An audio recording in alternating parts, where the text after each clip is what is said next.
we're going to begin with the president's plan. Mainly, what is it exactly? Although keep in mind, any big promises from the president tonight about reopening the economy anytime soon should be treated skeptically, because that isn't his call. It is the call of the governor's. First things first, we need to see a sustained reduction in new cases. And right now, we're not even sure we're actually at the peak in deaths or cases in this country. Yesterday alone, roughly 2,500 people died. That was the deadliest day so far.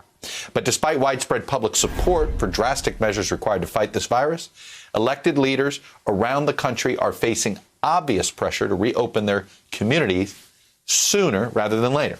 Which brings us to the gargantuan and urgent challenge facing this president, who hasn't exactly inspired confidence with his ability to manage any part of this crisis so far.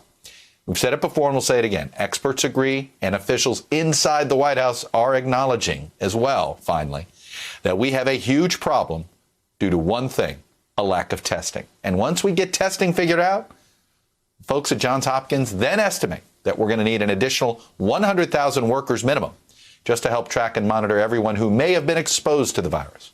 For reference, we currently have an estimated 2,000 people that do the work, what is known as contact tracing. Hello, YouTubers. If you're watching this, it means you've checked out our channel, so thank you. Now do me a favor, subscribe by clicking on that button down there.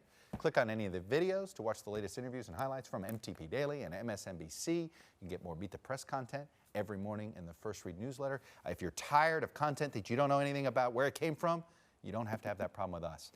NBC News, MSNBC, MTP, and the Meet the Press mindset right here for you on YouTube. Subscribe now.